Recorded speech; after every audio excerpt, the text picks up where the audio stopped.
Welcome, everyone, to this week's episode of 15 Minutes in a Big Idea. We're to one of my favorite parts, which is our question and response episode. And if you're watching on YouTube right now, you can see I'm with my good friend Jackson Lindgren. We're going to be working through some of the great questions we got from you guys. You know, one of the great blessings we have is to get to experience the Word of God together, and how bouncing ideas off each other creates more ideas. And then I won't say they're good, but we get to test them and hopefully find fruitfulness in them. So Jackson, thanks for joining us. We're glad to have you on. Absolutely. Enjoying the study and looking forward to the questions, man. Yeah, we're really looking forward to it. Jackson and I have been buddies for, I think we were talking before, maybe 10 or 12 years going back. And especially, I guess, right at 10 years ago, it'll be 10 years ago this summer, we both really got serious about the Lord. And we were kind of the two Christians in the area that we knew really well and we could trust. Not that there weren't others, but we were in a similar stage of life and with a similar passion. And it was some of the most fruitful time of growth in my life, getting to work with Jackson. So I'm looking forward to reconnecting, and hopefully today is another one of those. So you ready to dive in? Let's do it, man. Let's see what kind of trouble we can get into. All right, let's see what we can do. Our first question comes from Sister Elise. She's been an avid podcast supporter.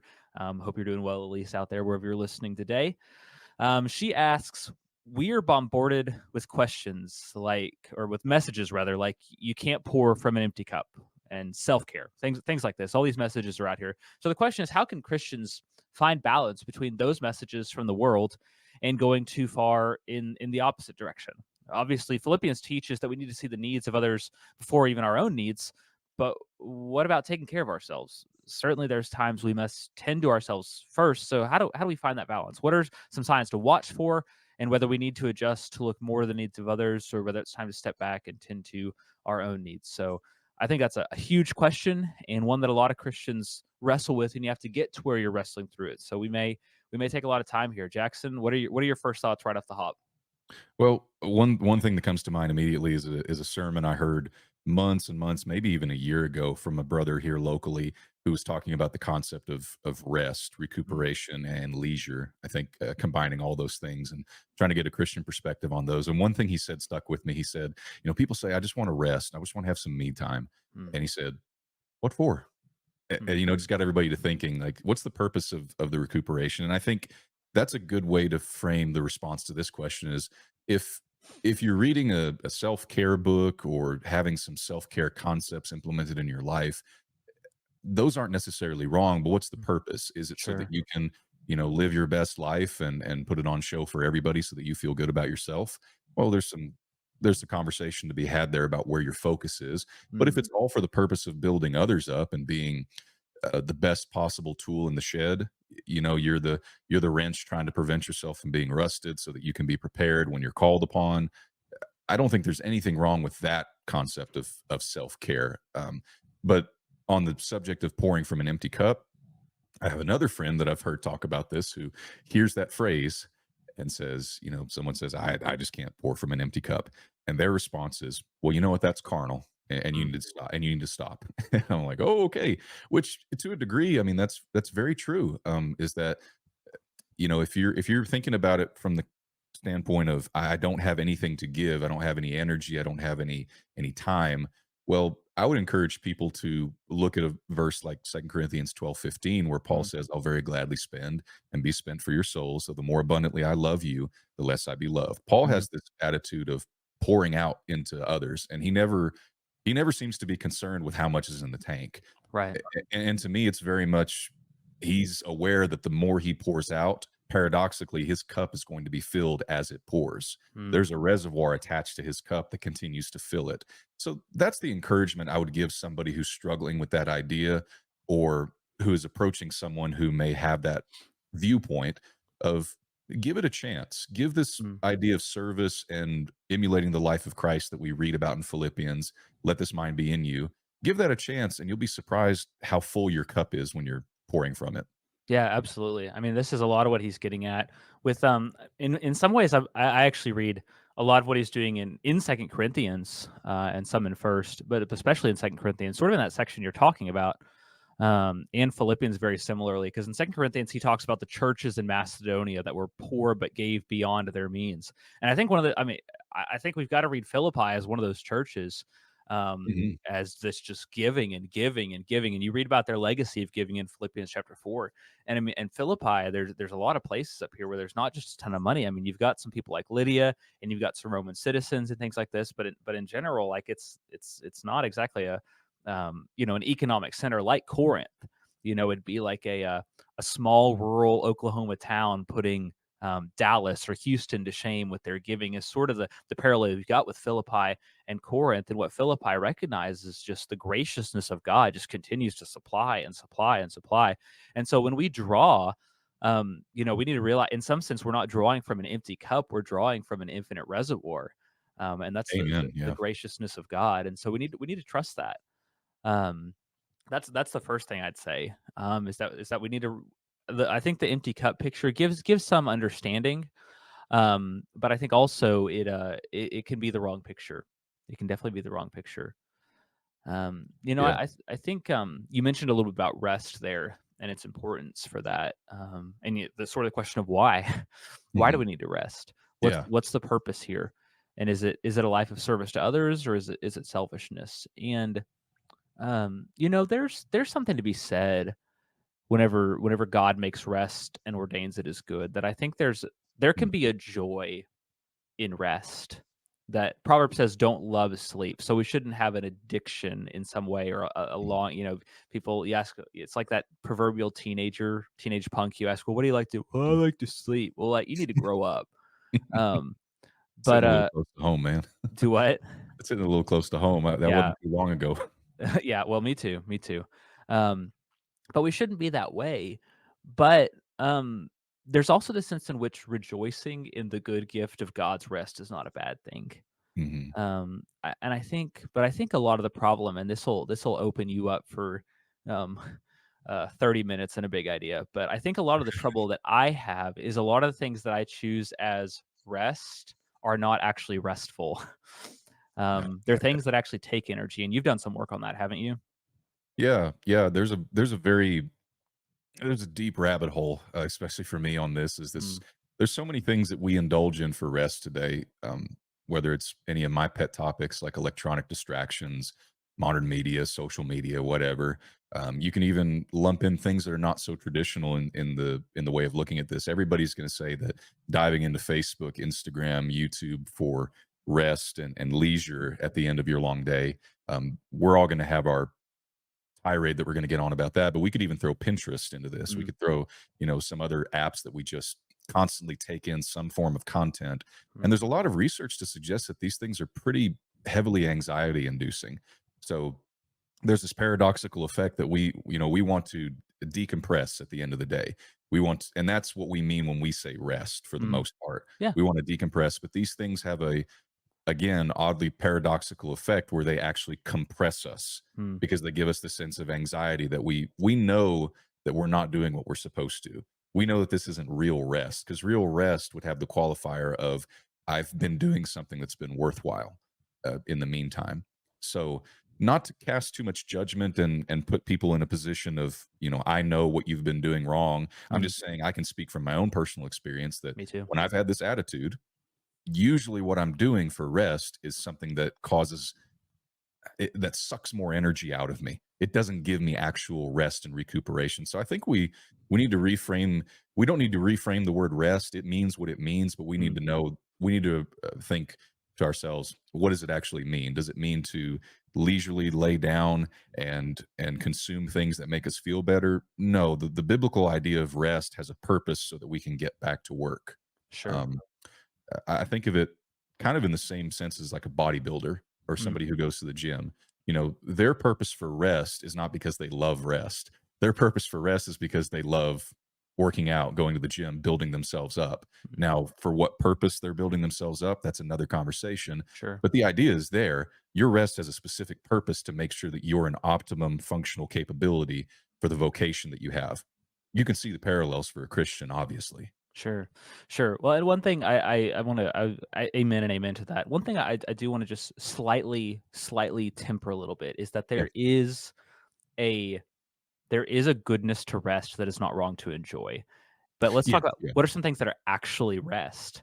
Mhm, I think about time with your family, or time in nature, or going for a walk, or actually taking the time to mhm, sleep and recharge and sleep well, and actually doing these things of decompressing. Like that time when you mhm. sit down for dinner with your family, that is a good gift of God's grace. And it's not Yes. wrong to Mm, love that and to mhm. enjoy that. Right. It's just a problem whenever we allow ourselves to think that that's the sole purpose of where we need to be, when really we need to be Yeah. productive and restful to say, and we can enjoy these things, but they have to be in harmony and they have to be in balance. Yes. Yeah, absolutely. Yeah, I get a little bit black and white on this, obviously. No, you're good. Well, I just, it's we just, we don't need to, we need to treasure and not feel Mm. guilty for resting, but we need to make sure we're actually resting. Yes. Because, and that's what we get back to, is all the things you mentioned here that are not actually restful, and we Mhm. have guilt over them. And in some sense we should, Yeah. because they're not doing that job. Mhm.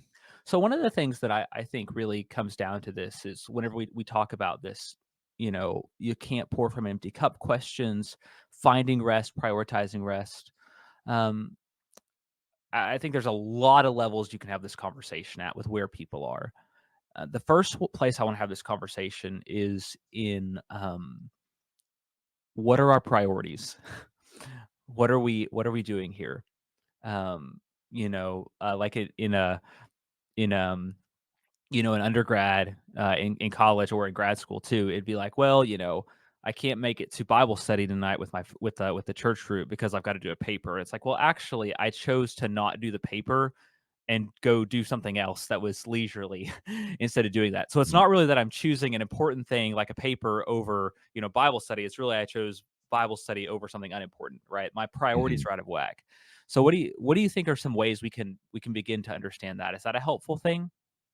I think so. I mean, I don't wanna overcomplicate it because you made the point, and that's what it is. Our priorities are out of whack. So, there should be a good litmus test every time we come up and say, "I don't have time for XYZ spiritual activities, XYZ spiritually upbuilding thing." Well, let's look back through the stream of Mm, time and realize how absent-minded, how not redeeming the time were we mhm. in Amen. XYZ activity, and ask ourselves, just don't lie to yourself. Mm, There's this big idea in the world today that, and it's in self-help circles and like psychology circles, that lying to yourself is a really, really big damage on your psyche. mm, And I think we can see that in scripture. Like deceiving yourself is not sure. not a good thing. So when Absolutely. you're in that position, I think it's good to take a step back and ask yourself the question, is this really the reason I don't have time? Is it really Mm, because I am fulfilling all my other obligations? Because truth be told, we can look at a lot of high functioning individuals in the secular world and in the spiritual world, and they can do it. And it comes down to prioritizing time and being purposeful with your time. right. And I think a lot of us have been conditioned today to be very flippant about time.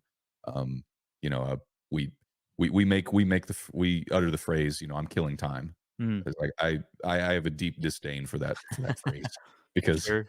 that's not rest. That's Mm, not rest with a purpose. That's just wasting time. mhm. So Amen.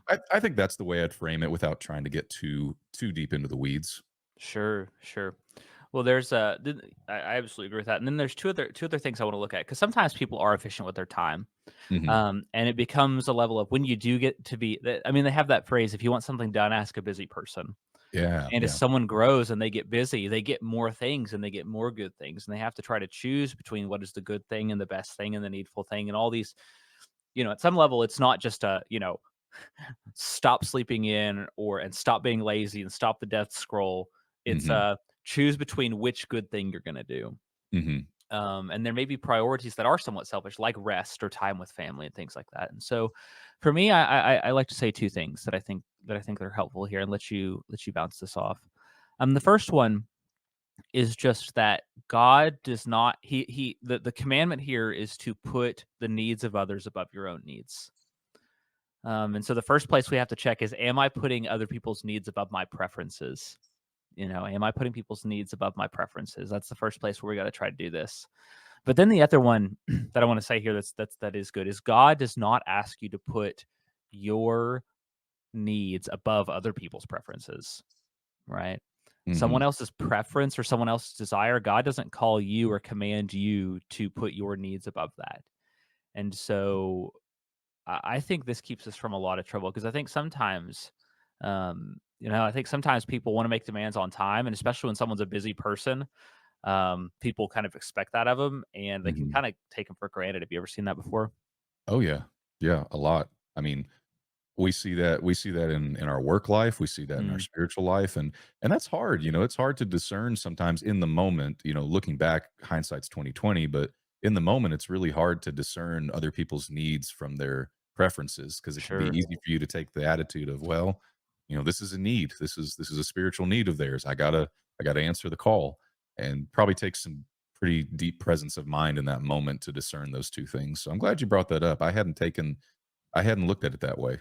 sure. Well, and I just think that, yeah, sometimes if we're not careful, whenever it comes to, I'll call it responding to fires, Mhm. they may have a spiritual need, but their spiritual need may be to let them deal with the consequences of their decision. If yeah, I mean, if somebody's got a medical emergency, okay, all right, I get that. Mhm. That's you got to drop the things you're doing and do that. But if someone's, got a preference or a minor or has got an inconvenience due to their lack of planning, perhaps, and it's not going to ruin their life to deal with the consequence of this, perhaps the thing we need to do is, you know, if it's like, I don't know, somebody's like, well, I'm being evicted and I need help moving out. Let's just take kind of an example here. It's like, hey, I'm being evicted and I need to move out today. I need your help. And you've got a picnic with your family, right? That's your rest or whatever. Well, it's like if you were being evicted, you've known this for several weeks, Mhm. um, and you could have let me know. And so, respectfully, I'm not going to. Let me phrase this. I think someone's well within their rights and honoring this passage to say, "I'm not going to indulge this poor planning at Mhm. the expense of, my family's needs and things like that." Because I do have other obligations there, right? We're choosing Right. between different obligations, not just our desires, I think, in that Mhm. case. So, anything else you wanna add on that topic, Jackson? Um, I would just say I had this phrase written down. I don't know if it's gonna add or just rehash, but I put, "Take care of yourself so you may serve more. You're a taxi cab, not a showroom car." Hmm, The idea being that, a taxi cab has a very specific purpose, and all of its maintenance and its rest is for the purpose of it fulfilling its job of getting people from A to B. It's got a very service-oriented purpose. sure. Whereas a showroom car, it's, you know, self-love and rest and maintenance is all for the purpose of looking really good. Yeah. Now cars don't care how they feel or how they look, obviously, but if you take the fleshly example of that, I think we can see the parallels. So, you know, Yeah, in your rest, be a taxi cab. Don't yeah. be a GT. Absolutely. I mean, that really gets to in and that really helps me is that your rest needs to be a service to people. Mhm, That's we can enjoy that rest, and we can enjoy the blessing of it, but your rest still needs to be a service to other people. It's not a mhm. that's wow, that really sorry. Well, I think we started to land the plane, but now I'm about to circle back around for kind of a touch and go. Um, just that with idea of me time, that, me time is Yeah. not you time. It is other time. It's time for other people.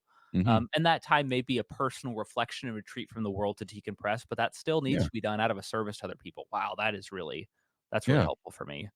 I mean, I wanna say one more thing. Go ahead. Go for it. We'll edit it out if it's bad. Yeah, so so I've heard the phrase, we talked about how we need to have me time to rest and recuperate, or we have downtime. Downtime Mm, is the word that, I look at downtime almost as a non-thing mm, in the way that people talk about it. Because to me, downtime, the definition of it is I have fulfilled all of my obligations. I have no pressing matters to attend to, so therefore I can just sit back and enjoy myself and my time. Now, I get it that rest has a beautiful purpose, and we should enjoy rest. I'm not mm, wanting to take away from that one bit.